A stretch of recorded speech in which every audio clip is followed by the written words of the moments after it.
prior reports from Morgan Stanley's James Gorman to Citi's Jane Fraser. Overall, Goldman, though, had a noisy quarter, although much of it was telegraphed previously. A number of dynamics weighing on return on equity, which came in at about 4% in Q2. The firm took a hit to earnings from write-downs in its commercial real estate exposure and a prep for potential sale of Green Sky, the firm's online lender. M&A and trading activity notoriously quiet during the quarter, really across the industry. But for Goldman, investment banking fees declined significantly. Advisory revenue down 46% due to the lack of completed mergers. Within markets, fixed income, currencies, and commodities declined 26% from a tough comp last year, and equities slightly higher. The stock move today higher is telling on that outlook and those sort of green shoots in investment banking. Leslie, thank you. Leslie Picker. Regional banks are also reporting results today. Critical season for the smaller banks as investors and regulators alike focus on their health after several failures earlier this year. Citizens Financial, the latest to do so, a super regional. Bruce Van Saun joins us to break down those numbers and what he's seeing. Bruce, your stock is up sharply as well. What was your message to investors? Overall, the quarter looked okay. Yeah, I think the message was that we're playing really strong defense, and so we grew our deposits 3%. We paid down wholesale funding. We set up a non-core division to run off some less attractive loans to make room for more attractive loan growth. And then we also then said we're playing some really interesting prudent offense. So one of the things we did in the quarter was we attracted about 150 people, formerly with First Republic, onto our platform. And we fleshed out how that business is going to build and be very attractive for us over the medium term. We gave a progress report on how we're doing in New York Metro following our two recent bank acquisitions. So I think we had a good mix of strength on defense and then also some really exciting initiatives on offense. Obviously the deposit growth was key, and you guys needed that. But at what cost? How much more is it costing to get those deposits, and what's the outlook there?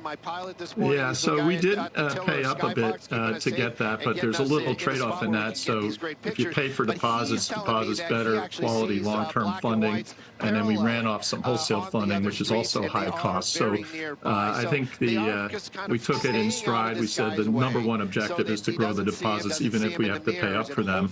I think looking forward, assuming that the Fed it does one more hike and pauses, then we should start to see those deposit migrations from non-interest bearing into interest bearing accounts, and also the Fargo gives you access to direct deposit funds up to 2 days early. Plus, if you look at the X and Y axis, what if everything came? Starting to see that because there was just such a rush to money markets on the back of these rate hikes. Yeah, I think it's starting to slow. Certainly, the migration out of non-interest bearing, we're back to about 23% of our total deposit base being in non-interest bearing. That's where we were fourth quarter of 2019 before we hit the pandemic. So that number ran up. May vary between deposits from the same payer. Wells Fargo Bank and name. There's no real reason if the Fed stops here from that going down further, and that's pretty key in terms of your overall cost of funds. This is the stuff that makes me nervous. So what does the credit picture look like for the consumer, Bruce, right now? Credit is in really good position for the consumer. So I think folks have certainly have plentiful employment opportunities, and so the job market underpins the consumer, and they still held on to a fair amount of liquidity that they built up during the pandemic. So we don't really see any concerning trends at all in consumer credit. On the corporate side, generally, eastbound Roscoe, stopping at a red light. They've navigated this environment okay.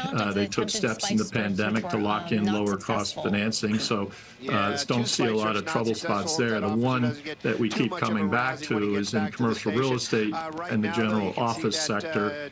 We did give some details about our exposures there, which I think generally are diverse and pretty good quality, and we now have a reserve of 8% for loan losses against the general office exposure that we do have, which is pretty high by historical standards. So we're starting to work the pig through the python, so to speak. We worked through about 26 loans that had maturity in the second quarter, or in the first half, and so that's about the number we have in the second half. So we're on it. We have good people working on that, and we're working with borrowers to try to make sure we get through in reasonable condition. I mean, the specificity is helpful there. So, Bruce, just even though you say credit is good and the consumer is in decent shape, all the banks are being so conservative, and we've seen lending standards tightening, and we're wondering how much worse that's going to get as we've seen such extreme tightening from the Federal Reserve, and as you anticipate new capital rules and new regulations coming through. What does that look like? Yeah, I think most banks are pulling in a bit and being cautious, and part of that is just the economic outlook of, are we going to hit a recession? I think that picture is improving. So there's, I think, a higher percentage of the soft landing, the so-called Goldilocks scenario, is coming back to fore. And so we'll see. I think we certainly have the capital strength to lend. The deposits have started to stabilize, so you could see banks start to lean forward again as we enter 24. But I think through the second half of the year, most banks will continue to be cautious, and that'll also serve the Fed's purposes of slowing the economy and bringing down inflation. So I think we're going to on the shoulder start to turn towards adequate slow rate speed. It's really interesting to hear that kind of optimism across the board from the banks about the turn in 24. Bruce, thank you very much. Appreciate the color. Bruce Benson of Citizens. David, the stock is up now more than 5%. The way this is going, and it kind of makes you feel better hearing him talk about the consumer. Well, those comments also about lending, I thought were very interesting that he just made. So we're going to start doing it more in 2024. Banks are being cautious now. This is what the Fed wants to see, but it's not the kind of credit crunch that a lot of us feared after the failure of a few banks this year. All right, well, with the broad S&P, or at least the S&P, it's not that broad, is it? No better, of course. It's really 7 stocks and a few others. It's up, though. You can see that right there. Along with the Dow and the NASDAQ, we got a lot more Squawk in the Streets for you straight ahead. And she's got some great news. She actually spoke to the owner of the company, as we understand it. And we're finding out that how this thing got stolen was they were putting gas in it. One of the actual owner of that vehicle, or the person supposed to be driving it, putting gas in it, and then this person came in, jumped in, and took off. So that means that that driver, not familiar, isn't a player. This is nothing along the lines of a disgruntled employee. This is just somebody, crime of opportunity as it would be. There was probably the keys were in it, and he just decided to take that vehicle for a little bit of a drive this morning. So now this kind of changes up that whole dynamic. Why, how, what? Well, now it seems to be that this is just a crime of opportunity. That person behind the wheel clearly not connected at all with that company or anything, and this is just pretty much a straight stolen. It also kind of puts me in an mind frame of, how well does he know that vehicle? And maybe one of the reasons why he's driving it so slowly is because he realizes he's not familiar with this large truck and that trailer. Where's he going? Well, now that's another kind of a question. Is he just looking for a spot to pull over? Is he looking for a place where he can just get out and jump out and run? This is also another vehicle that we saw just a moment ago. It was next to him, and suspect there now. Additional PR device suspect at the 76 gas station. Threatened her. For money. Now walking back towards the Bank of America. It's not going to be incident 1009 RD 1676. Number for additional. Changes that dynamic, makes me a little bit more. Vehicle southbound Canoga south at a red light, Sherman Way. Because that driver clearly not familiar with that vehicle. If he did steal this vehicle while it was being fueled up, how much fuel was in there? Because you never know, he could run out of gas. Yeah, definitely, and it is a bigger truck. And was it fueled? Did they just finish fueling it? Like all these other questions. But right now, I can tell you that the owner of that company definitely watching and keeping an eye on it. For you there, we're going to go ahead and we're going to discontinue this pursuit. Have all units discontinue this pursuit. Shut down your code 3 response, and we're going to have you monitor him and see if he pulls over later on. Then we'll call in the neighbor neighboring division units to go ahead and see what they can do if he gets out of the car. 8088 Sunline, Bank of America, are you Hamilcliff? Great. This is L40, roger that. We're going to discontinue this pursuit. We'll continue to monitor. We'll put it on the frequency. Yeah, it's 1740, all units discontinue your response to the pursuit. Natural gas inside. Third unit will continue to monitor. Drive. Understood, exactly how we Red should. 2. Roger. Break into 31 go. I would venture to say Now, that we have some roger on the possible felony. 31 There's going to be no Sherman Way from Canoga. Our problem. Eagles eastbound Sherman Way from Canoga. Into 31. Hit and run on Lassen and DeSoto. They requested an RA, so I'm positive that's going to be a felony hit and run. Roger, sir. That truck is right there 26 TL16, TL27 is going to DeSoto and Lassen. Verify the other TC locations. Since we're going into monitoring, we're going to switch over to Topanga and continue putting out the location on Topanga frequency. Right now, you can see it. He's making another turn. It's the first time we've seen him, but back onto Sherman Way. So we are making basically we have information on I think that's the bus lane, supporting man, Victory Biden at the park. And if only it's at the but again, still TL 27 responding to DeSoto and Lassen. 26 TL 16, the initial TC occurred at DeSoto, south of Lassen. All right, Stu, we are watching this. We've been covering this for, I don't know, it's been like 40, 45 minutes. At this point, 8 o'clock right now, if you're just joining us, welcome to Good Day LA on this Wednesday morning. This is a strange pursuit. I feel like we say that often with these pursuits in Los Angeles, but basically this one is, as we just found out, that new information which was relayed to us because we spoke to the owner of this company, this truck which was stolen. It was getting gas. It was a crime of opportunity. This individual jumped in and took off, and so we've been following along, watching this driver, trying to figure out where he's going. It seems like he himself doesn't know where he's going. Majority of this pursuit has been in Canoga Park, where he's been doing giant circles. Some of the time following the signals, stopping at the lights, slowing down, speeding up at times. There was one incident where he did try to get a car out of the way, basically hit that car, bumped it. This is a big vehicle. It is quite heavy, so it doesn't take much action for it to do some damage, so it is concerning. Stu, fill in the blanks here. Where exactly are we? It looks like we are in a neighborhood, I want to say. This is one of those industrial neighborhoods right off the major. Oh, here goes. Listen, this is a chasing the LA area. You never know.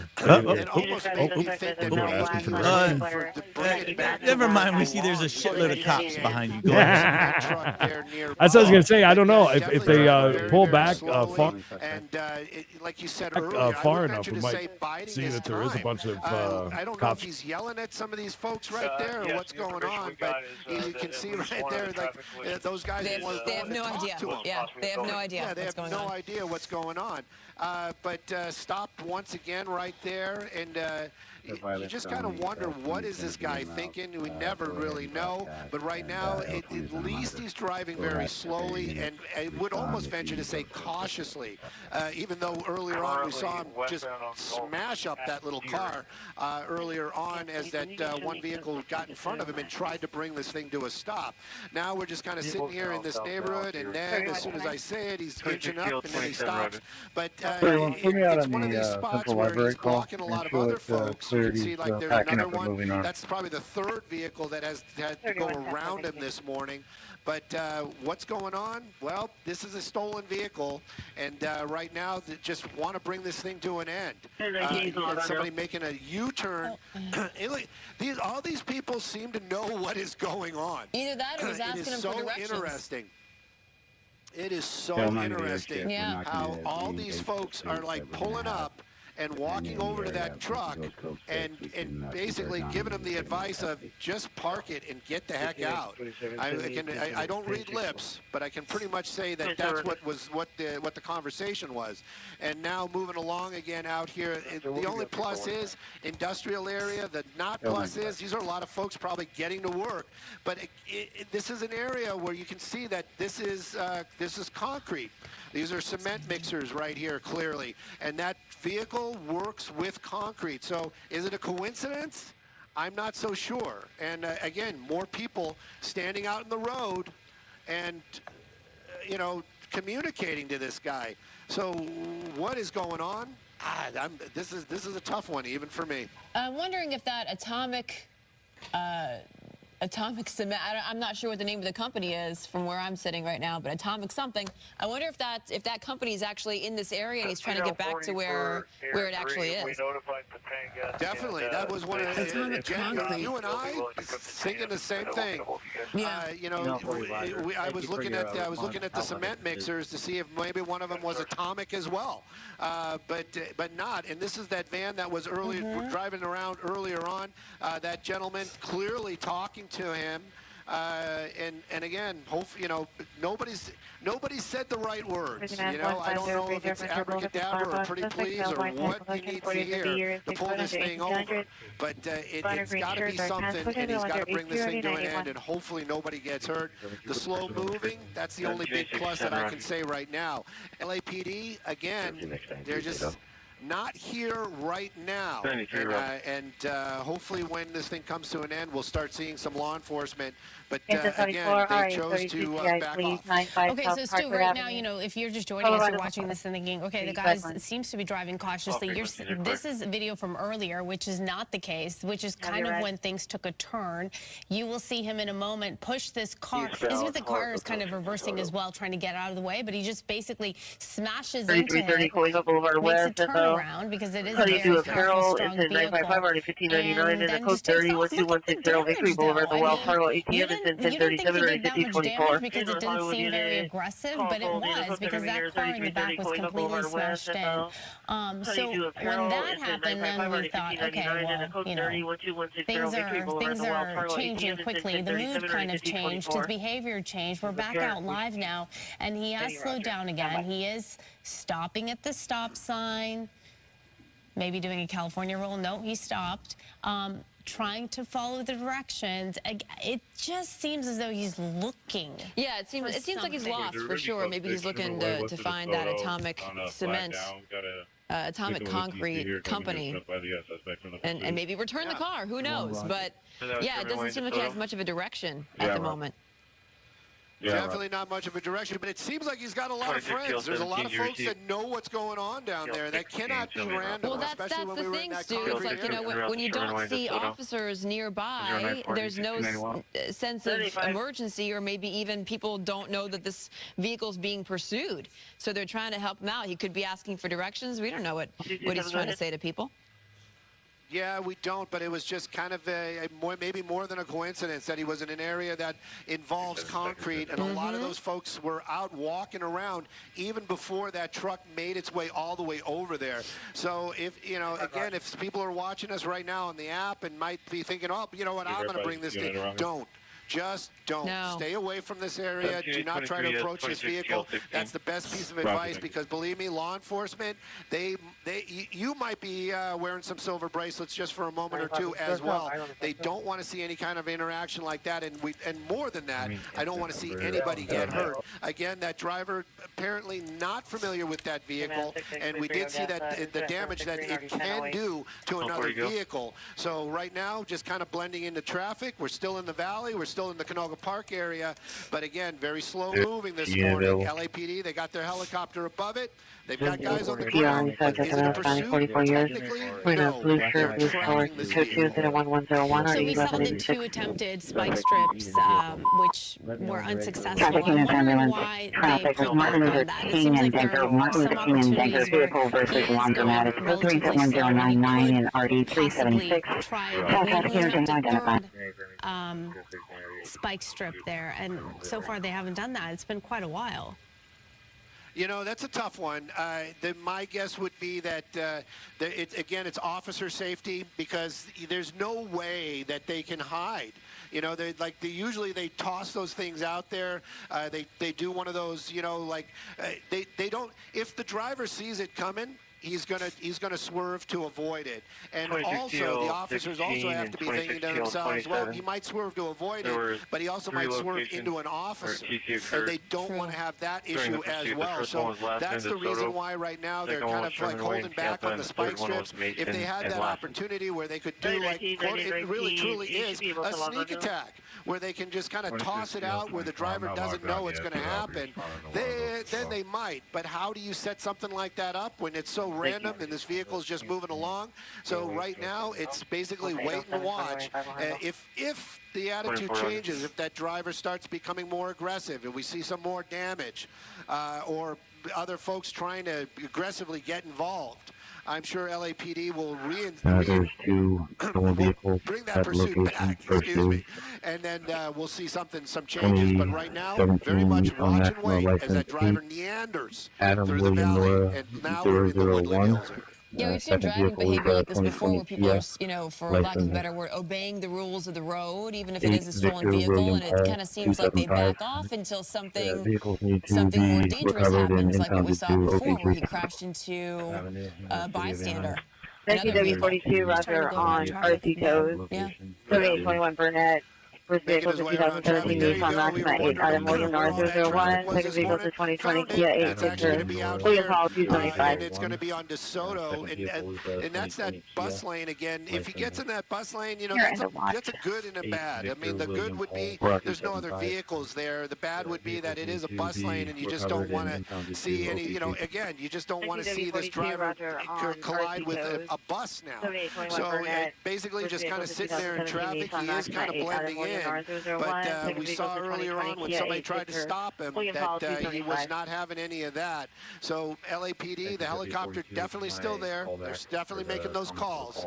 How to bring this thing to a stop without the driver making that decision. Very difficult this morning for sure. The decision right now, keep an eye on it and see where it goes. I mean, thankfully, it does seem like he's sticking to the main roads at the very least. He hasn't jumped on a freeway either. No, he hasn't. But he's been sticking to, like, the wide lanes, Definitely the wide lanes. He does drift. I saw earlier on him looking out the window, and it looked like he almost hit the curb. Right now, he's straddling those lanes. So, is he being cautious or what's going on? Don't really know. And that but what we do know is we just want this thing to come to an end. Can't say that enough. Right now, though, the street's wide open. Looks like we are green light right there, which is a huge plus. Victory Boulevard, I venture to say we're over by Valley College. No, it's not Valley College. Pierce College. There we go. Grew up in the Valley, but I've got a little brain fart there. But definitely right by Pierce College and making our way on Victory Boulevard. So we're going to be leaving the Woodland Hills area. We're getting into Winnetka. This is kind of the area where it started. It started over by the Northridge Mall, up off of Devonshire. So maybe he's making his way back that way. Gosh only knows. We'll keep an eye on it best we can. Yeah, so per the Atomic Concrete Pumping Company, we spoke to the owner, and we were told that this morning when one of the members who works for this company was pumping gas at the gas station, apparently the door was open, the keys were there, and this individual jumped in and since then has taken this vehicle in circles. So yes, it was definitely a crime of opportunity. It doesn't seem like this individual has anything to do with this company, which is what we were a bit confused about this morning. So that was cleared up. So at this point, we're just watching and waiting. We're waiting to see when police will take a more aggressive approach. So far, they've been in this tracking mode for a majority of this pursuit. Couple spike strip attempts were attempted and they failed and they were not successful. But for the most part, they've just been tracking this individual from up in the air. A few times they got close behind him and a few police cruisers, but then they pulled back. So we're just watching and waiting. And so far, for the most part, he's stopping. He's going when he's supposed to. We saw one incident where he was aggressive with a car that was in front of him and basically hit it. smashed the entire back of that car. Not with great force, but this is such a big, heavy vehicle that it doesn't take much to do damage. So here we go, still in the same area, staying in the same vicinity where this vehicle was stolen a couple hours ago. In the meantime, we've seen a number of civilians who've been trying to intervene, talk to him, whether it's he's asking for directions, whether it's, talking him down. We saw one woman after that initial crash, she almost got involved, was speeding up beside him, waving her hands around. It seemed like she was, asking him what the heck he was doing there. But since then, it kind of seems like everyone's backed off in a way. Yeah, everybody's backed off, and they've given this gentleman room, and that's what they want to do. Hopefully that'll calm his mood. Maybe he'll make some good decisions, pull this thing over, bring this thing to a stop. Just giving the viewers heads up as well that we might be having to go in for fuel shortly if this doesn't come to an end. And then, but we are close to Van Nuys, and hopefully when we're getting fuel, nobody jumps into Skyfox and takes it for a spin. I don't think that's going to happen, just being a little facetious there. But as we keep an eye on it, and you can see he's kind of not popping out from behind the trees right there. But we've been seeing him drive really slow, but the LAPD helicopter here as well, and I wonder if he just came to another kind of slow meandering stop right there. We might have to move Skyfox around, because the last time we saw him was as he made his way over there, and I'm watching cars popping back around, so kind of wonder if he just came to another weird stop behind the trees. We've seen that happen a couple of times. Hopefully he didn't get out and run, because we would have missed that, but LAPD would have been calling that out as well. But it looks like here in the San Fernando Valley, it's going to be LAPD that will keep tabs on this guy. If he chooses to get on, let's say, the freeways, then at some point, there could, the CHP helicopter could play a part in it. Maybe maybe another agency will bring in their squad cars, and they'll re-engage in a pursuit.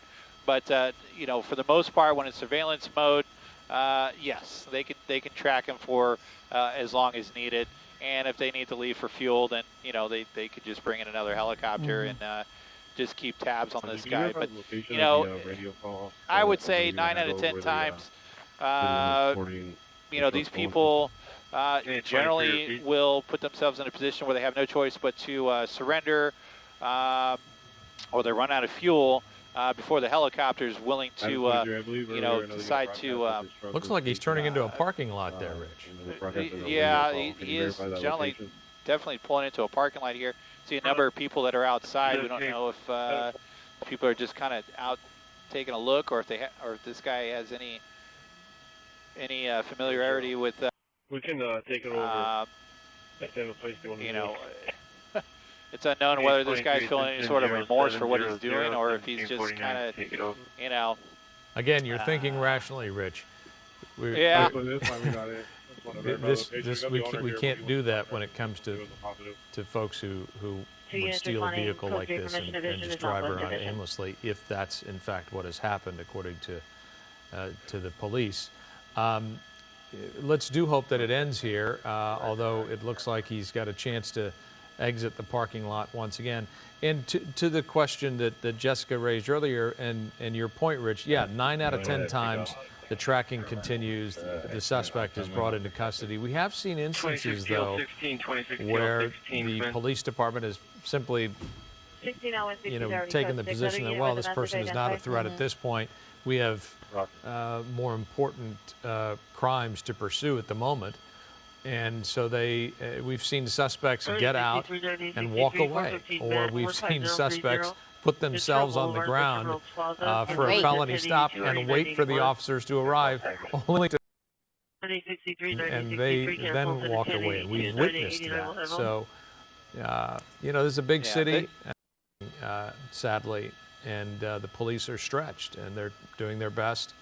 But this is just one of the kinds of cases that they deal with on a regular basis. Yeah, they gotta consider the resources that are available at the time. In front of that and, liquor of course, store there. It's basically more pressing than in front of that liquor store there. Somebody that's driving a stolen car here. Now, there are times also where they may have contact with the individual, or they'll sometimes they'll allow the driver to continue on, and eventually he'll leave the vehicle, and they'll the case in that case where they have some sort of communication or have identified who the person is that is driving the stolen vehicle. Going on an hour here, 8:19. The first we heard about it was 7:20 when there was that possible hit and run at DeSoto and Lassen. And then this atomic concrete out of Winnetka, this business, is the stolen vehicle that we are talking about, stolen truck. This guy's behind it. We don't know the details on how all of that unfolded, how it was stolen, whether someone was behind the wheel at the time and were carjacked. We haven't gotten details as to how this guy got behind the wheel of this atomic concrete truck here, but just slowly winding through different cities within the San Fernando Valley, really going at relatively slow speeds, basically following the rules of the road, although not, I mean, a bad driver. Many could say he was weaving in and out of the lanes many times. Drivers were yelling things at him. He was yelling things back. So we're seeing a lot of this, the start and stop and the weaving, as we've witnessed. Whether or not this guy's inebriated behind the wheel, we did see him drinking something earlier, so we just don't know. But we've just learned that the LAPD has stopped tracking him as well. I don't know, Rich, if you see if the airship has pulled away, but we're told that they're going to discontinue if they haven't already. But they will monitor in some fashion. So our intention is to monitor along with them, and if something significant happens, we'll ask you to jump back in for us. But we've done enough watching of this truck driving slowly around Canoga Park for now. Rich, thank you for your contribution. We'll ask you to stay above this thing. And right now, we're going to take a short break. We'll be right back. With every generation, the Subaru Forester has been a leader in crash safety, working to undo the impact. DOT vehicle involved. Code 2 incident 1065 when this pursuit started, probably over 30 minutes ago. Is that even possible? And again, another street, and you can see the LAPD helicopter. It's a, I would say that's a green light. Is it? Yeah, because yeah. Well, then you also have a van next to him that's stopped. Yeah, I think he wants to make a left turn. The van wants to make a left turn. But yeah, and he just kind of is stopping at the green lights. I don't think that's going to get you any points. But right now, just kind of slow moving on Winnetka Boulevard. And traffic definitely starting to build. The valley definitely waking up. People are getting on the roads. Hopefully nobody gets in this person's. About you know what he is driving right now. It's a very expensive truck with the equipment. You know, this isn't a game. This is an expensive piece of machinery and equipment, and it could do a lot of damage. It's secured tightly, of course. It's not going to come apart unless he was driving recklessly. But this is something you don't want to mess with because it will do a lot of damage. Definitely, and we saw that damage that this thing can do, and that was very slow speeds, just smashing that little blue car as it tried to block that truck in earlier on this morning, and I believe that was on Sherman Way, and you know, he just pushed it out of the way and just continued to push it out of the way. Very little damage to that truck itself, but that blue car sustained a lot of damage, and that's kind of the warning that I have for anybody that's down there or might get anywhere near this truck, is if you see this morning, or you're out, you know, just getting out the door and you're in the valley and you come across this, try not, just avoid it. Just avoid it the best you can. And even though he's moving very, very slowly, that truck can do a lot of damage. Again, just kind of stop it in the middle of the road, and you just kind of wonder, is he looking around? What's he looking for? And if it is for a place to park and just get out and run, you've got plenty of spots. Anywhere is good. Just leave the truck and just go. He's got to update his Waze app. I mean, if he's relying on that, he just tossed something out the window. Do we know what that is? That was a drink that he's been drinking for pretty much the whole time. Oh, now tack on littering to the offenses. Yep. Attack on littering. Nobody likes a litter bug, buddy. So, anyways, but again, stopping it at another way. And Oso, and, just very slow moving this morning. A lot of folks out here unaware of what's going on, but thank goodness, not an aggressive driver, but again, stolen vehicle, and you just want this to stop. And it's getting busier, you know, as we see now. It's 8:23 here, and you see more pedestrians crossing the street. You see much more volume on the road. So it's getting busier, and it's going to become much more challenging versus just an hour ago when the road seemed a bit more wide open. Definitely, and you just, I would venture to say that they probably just finished fueling it as this truck just continues to drive along out there, a little slow on the go, and that's not a problem. Just don't rush. That's the only thing I can say right now. Back onto Sherman Way, we were here earlier on, and Oso was a street that we passed earlier. I think we're coming back up to that actual intersection where he crashed into that little blue car. I hope, or I, just kind of wonder if he has moved that vehicle out of the way, or they're still over there with officers, because he might be driving right back by where all this, where we saw this almost come to the beginning of it. But right now, blending in with traffic, staying safe speeds. LAPD, they're tasked with how to bring this to an end safely. Right now, their decision is keep an eye on it. That driver, stolen vehicle, moving kind of slow out there this morning, and unusual driving habits. But right now, it looks like we haven't seen any conflicts, and hopefully it stays out. I know you mentioned earlier that police were kind of parallel pursuing him. Do you know if that's still the case, or how far away are officers at the moment? Well, I haven't seen or heard anything about this, and their plan was really just to give this guy room. That's really what you can't rush that they were doing. They're going to keep that helicopter over it. No that helicopter rationalization. definitely still making calls, telling officers where he's at. But as far as actively pursuing, they're going to stay away from that. And I just got a text from a good law enforcement friend that says that he would believe that that person is definitely under the influence of something. So it's something to keep an eye on. He definitely seemed agitated, but again, you just don't know that. The mentality is just what is this guy thinking, and why is he doing these things? Those answers, only he really knows that answer, meaning he, the suspect, not my law enforcement buddy. But right now, it's I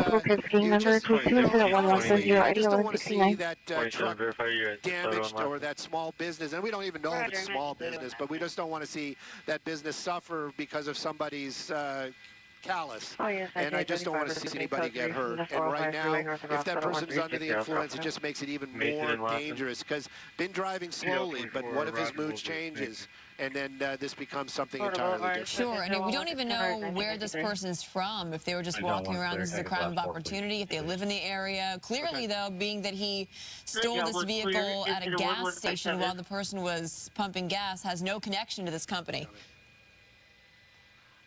Copy. All right, Stu, our coverage will continue, but in the meantime, we're going to go to break. We'll be right back.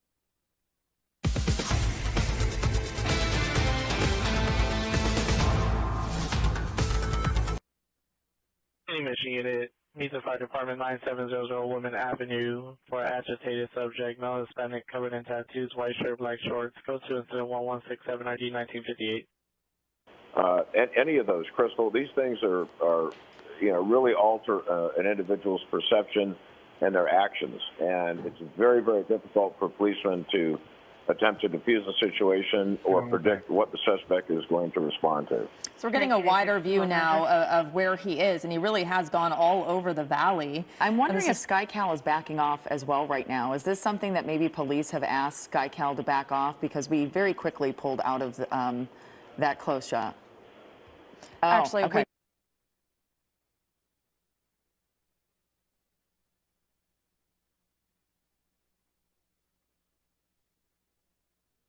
Any West Valley Unit, GTA suspect just left. Balboa and Roscoe. PR tracking a vehicle southbound Balboa from Roscoe. Vehicle taken to 2020 black Hyundai Elantra. License plate of 8 Tom George 482. 8 Tom George 482. Code 2 into 1177 to 207. Engaging in the Devonshire discontinued pursuit for a possible DUI driver. You push into him, Tony? Marcel? Can you push in tight to the suspect? All the way in, tight as we can go. 2X39 will starting pursuit here on this door, and then we'll be going westbound. Very good.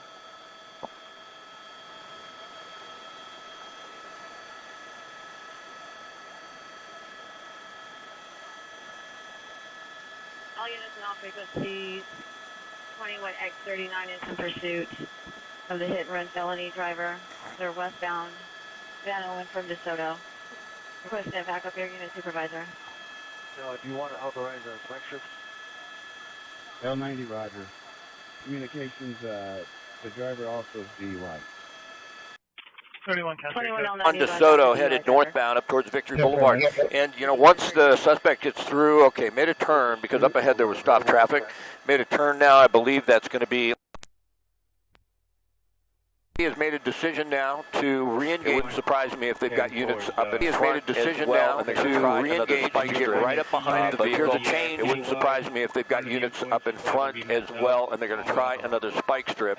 But here's a change in their strategy to try and get this over with. It looks like they were not content to continue to follow just with the helicopter overhead, and now they have a couple of patrol cars behind the suspect. Yes, Scott, could get interesting now that they're right behind that vehicle. If you're just joining us here on our stream with ABC7. We've been watching this police pursuit since her initial crash involving two vehicles, and now here we are watching it live as atomic concrete pumping truck that is hauling a large piece of equipment there is now being pursued. As Scott's been telling us, they went into tracking mode, and now they are back about an hour later with off of that tracking mode and back into that active pursuit mode. Scott? Yeah, and it'll be interesting to see exactly what the suspect does now, because we've been, you know, talking about the strategy and what they may be thinking about, backing off and going to tracking because it wasn't much of a danger. But now that they're back re-engaged and right behind him, if the suspect starts driving extremely erratically, starts swerving around traffic, they may back off once again. But right now, it appears the suspect has about the same demeanor. You know, he's stopped right now on Van Owen. We're headed westbound in Canoga Park. And the patrol cars, he's right behind him, looks like he's looking out the window. You know, it's about 3 or 4 times I've seen him look out and stare down. Not sure exactly what he might be looking for, but, you know, he's been so erratic. He can't sit still. He's bouncing back and forth, gesturing at people he doesn't know, looking up at us in the helicopter, and now looking behind him at the patrol cars. But having the patrol cars right behind him, Tony, hasn't seemed to change his demeanor or the way he's driving, which is kind of good, because now they can be right behind him and monitor him, and we're not seeing him trying to take off and get away from those patrol cars. Exactly, and as he's making a turn onto this other street, we continue to try to watch him. You've been talking about his erratic behavior in the vehicle. We saw him reaching back for possibly some clothing items. He had his police are actively pursuing him like this instead of tracking mode. Hopefully that doesn't change, and so far, so good, right? Yeah, and we understand now they're saying it's a DUI, and it doesn't appear to me like he's driving under the influence of alcohol. You know, I could be totally wrong on that, but it appears from his demeanor that it's going to be more than just alcohol in this individual's system. He has fairly good control of the vehicle. Like, he can stay in his lane. We don't see him swerving too badly, but boy, the way he's jumping up and down and can't sit still. Police do say now he's driving under the influence of something. We are stopped now at Canoga Avenue in Woodland Hills, and if we open up a little bit, we'll get an idea what the patrol cars are doing. They're going to open their door. They've got, you know, the bullhorn on there. They're going to try and get his attention, say, hey, come on, just give yourself up. You're not going to get away. If they know who he is, which they may by now, they'll put his name out there to let the suspect know for sure that, you know, they know who he is. And right now we're completely stopped Canoga and Victory Boulevard, headed eastbound at Canoga Avenue. And we're just going to have to see, or it might be the other way around, and looking out the window south on Canoga at Victory, what the suspect does. But the good news is, Tony, you know, we're at an intersection right now. We've seen pursuits in a lot of cases. When this happens, the suspect go right through a red light and endanger himself and others. This suspect hasn't done anything like that. And I think that's why they went back to this track, or back to the re-engaging with the patrol cars, the way he's driving it all. they were probably, like you said, trying to possibly get out to speak to him. How close do they get at this point? If they're, you know, if they're at a red light, do they get out and try to talk to him? You said they use the horn? It's very important. Well, yeah, they're going to try and communicate with them. They certainly like to talk them out of this and get this over with. And they do open the doors immediately. They stop the vehicle. They hide behind the doors, basically just in case the suspect gets out with a weapon. It allows them to open fire on the suspect if they have to, because it's tough to do if you're sitting down. So they want to be behind the door. They want to be safe, and they want to be in a position where they can protect themselves. And so in most cases, they'll stop the vehicle, they'll open the doors. You got both the driver and the passenger. They'll both get out, more than likely with their guns drawn. They just don't know what they're dealing with at this point in time, but they're very aware of cross-traffic about, you know, what they have to deal with here. They absolutely, positively would not want anything to end in gun battle in a situation like this. We understand they might be doing a spike strip here in a moment. I don't see exactly where it is, but when he's traveling, we've seen in the past, when he's going this slow, it's really hard to get one out. But I think we're going to see it in a moment here. We just heard over the scanner. It might be at this intersection here. So there it is. So they're getting ready to get the spike strip out. We'll see if the suspect sees it. And when the vehicle's traveling that slow, you know, he could sort of prepare for it and get around it. We'll see if this time the suspect is able to. And earlier they did attempt, right? They tried to, oh, now it looks like he might be trying to avoid it. He's trying to probably avoid it. He may trying to get away from it. Seen them on the corner. And you know, if you're the LAPD officer, it's a tough one too. You know, you just don't want to run. You just don't want to run out there. Did that get stuck on the fence? Oh. They missed it. There you go. They're dragging it back. So he was able to get around that. And, you know, I mean, you've got to be careful. So you've got to try and get out there into the intersection at the right time, toss it out in front of him, and then pull it back real quick. So if he does run over it, it doesn't flatten the tires of the patrol cars right behind him. But, yeah, that's at least the third, if not the fourth time they've tried to spike strip. It's been unsuccessful. This isn't the type of vehicle you can do the pit maneuver on. That just won't happen. If you did pit that trailer, it would just flip over, and boy, it could cause so much injury to anybody in the surrounding area. So this is not a vehicle that they could attempt that with. Yeah, it's interesting, all these pursuits that we cover, and so many different types of vehicles. We have, you know, what was it? Just recently, there was everything. Yeah, like a medic vehicle. Seen pursued from, you know, was a tank in San Diego. I've seen a bus being pursued one time. We've had campers that split apart. They're in the middle of a pursuit. And it looks like now, you know, there's no rhyme or reason to this, Tony. I've never been able to figure it out, but they're going back into tracking mode. So I guess they tried to spike strip. It didn't work, so just follow them from the helicopter. So the patrol cars have backed off once again. We're back on Victory Boulevard. Same exact spot we were when we were talking, I don't know, 10 minutes ago, Tony. And this is where he got some speed up because there was no traffic around him. Traveling eastbound and coming back up next to Pierce College once again. There's more traffic at the intersection up ahead than we had last time. It's probably getting closer to when most of the classes start, whatever summer classes they have here or activities. But we're right next to Pierce College, and we're back on tracking mode. It's just a helicopter overhead.